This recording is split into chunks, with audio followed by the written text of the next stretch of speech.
Students, आज हम पढ़ रहे हैं क्लास 4 का English language lesson number 12। The name of lesson number 12 is interjection. It means विषम्यादि बोधक अव्यय। चलिए आ जाइए। Read the following sentences carefully. निम्नलिखित वाक्यों को ध्यानपूर्वक पढ़ेंगे।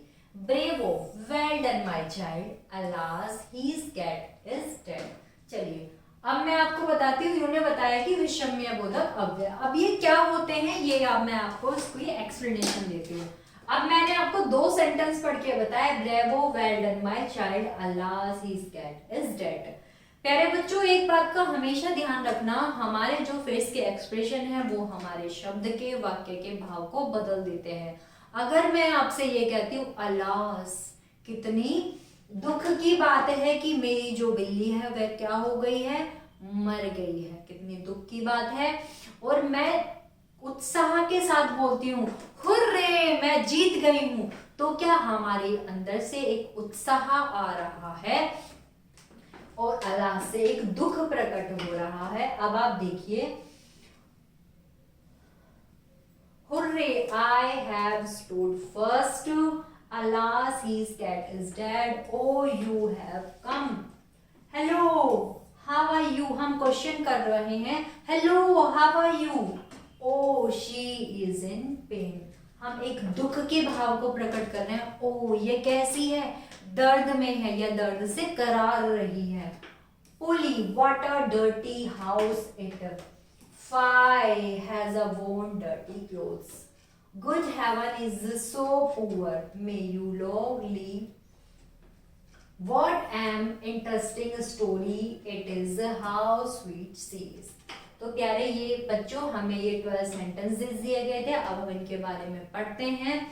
उपयुक्त वाक्यों में ब्रेवो किसके लिए किया यूज इस्तेमाल किया गया है, शाबाशी के लिए। जब हम किसी को शाबाशी दे रहे हैं हम कहते हैं ब्रेवो, तुमने बहुत अच्छा काम किया। किसी को शाबाशी देना में यानी कि ब्रेवो। हुर्रे यानी कि प्रसन्नता। अल्लास किसका अनुभव कराता है, दुख का। ओ यानी कि आश्चर्य। हेलो संबोधन का। ओहो यानी कि दुख या दर्द का। पोलीफाई यानी कि घृणा यानी कि नफरत करना किसी से। गुड हेवन यानी कि दया में प्रार्थना। आश्चर्य वॉट आश्चर्य तथा हाउ तारीफ का भाव प्रकट करते हैं। अतः ये सभी क्या है, इंटरजेक्शन है।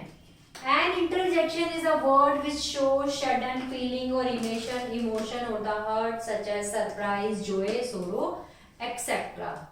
वह शब्द जो हृदय के कास्मिक भावना या मनोवेग को प्रकट करता है, इंटरजेक्शन विस्मय बोधक अव्यय कहलाता है। तो प्यारे बच्चों, इसमें हमें क्या बताए गए, इसमें हमें भाव बताए गए, हमें घृणा बताई गई, हमें उत्साह बताया गया। अब आइए प्रमुख विषम्य बोधक अवयवों के अर्थ। हुर्रे, जोय यानी कि खुशी या प्रसन्नता। वाट, ओ, अलास, ग्रीफ यानी कि दुख। है, वाट, लो, सरप्राइज यानी कि आश्चर्य। ब्रेवो यानी कि अपोलोइज यानी कि शाबाशी। हर्ष, हेलो, एड्रेस या संबोधन।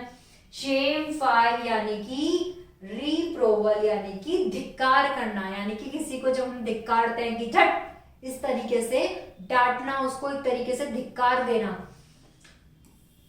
पोली यानी कि हेट यानी कि घृणा करना। गुड हेवन यानी कि काइंड यानी कि दया। हा हैप्पीनेस, प्रसन्नता। इंटरजेक्शन के पश्चात सदैव मार्क्स ऑफ इंटरजेक्शन लगाया जाता है। इंटरजेक्शन का अपना स्वतंत्र अस्तित्व होता है। सेंटेंस के अव्यय शब्दों से इनका कोई संबंध नहीं होता।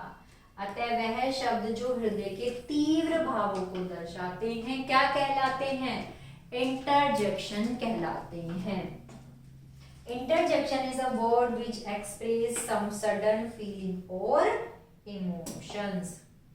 तो क्या बताया प्यारे बच्चों, इन्होंने इंटरजेक्शन के बारे में क्या, which express some sudden यानी कि अचानक से हुई कोई भी sudden feelings यानी कि भावना, भाव या हमारे फीलिंग्स को प्रदर्शित कर रहा है। सुख, दुख, शाबाशी, घृणा, प्रसन्नता। तो प्यारे बच्चों, आशा करती हूँ आप सभी को ये समझ में आया होगा। कोई भी समस्या है तो आप कमेंट बॉक्स में जरूर लिखिए, वीडियो को लाइक करें। Thank you.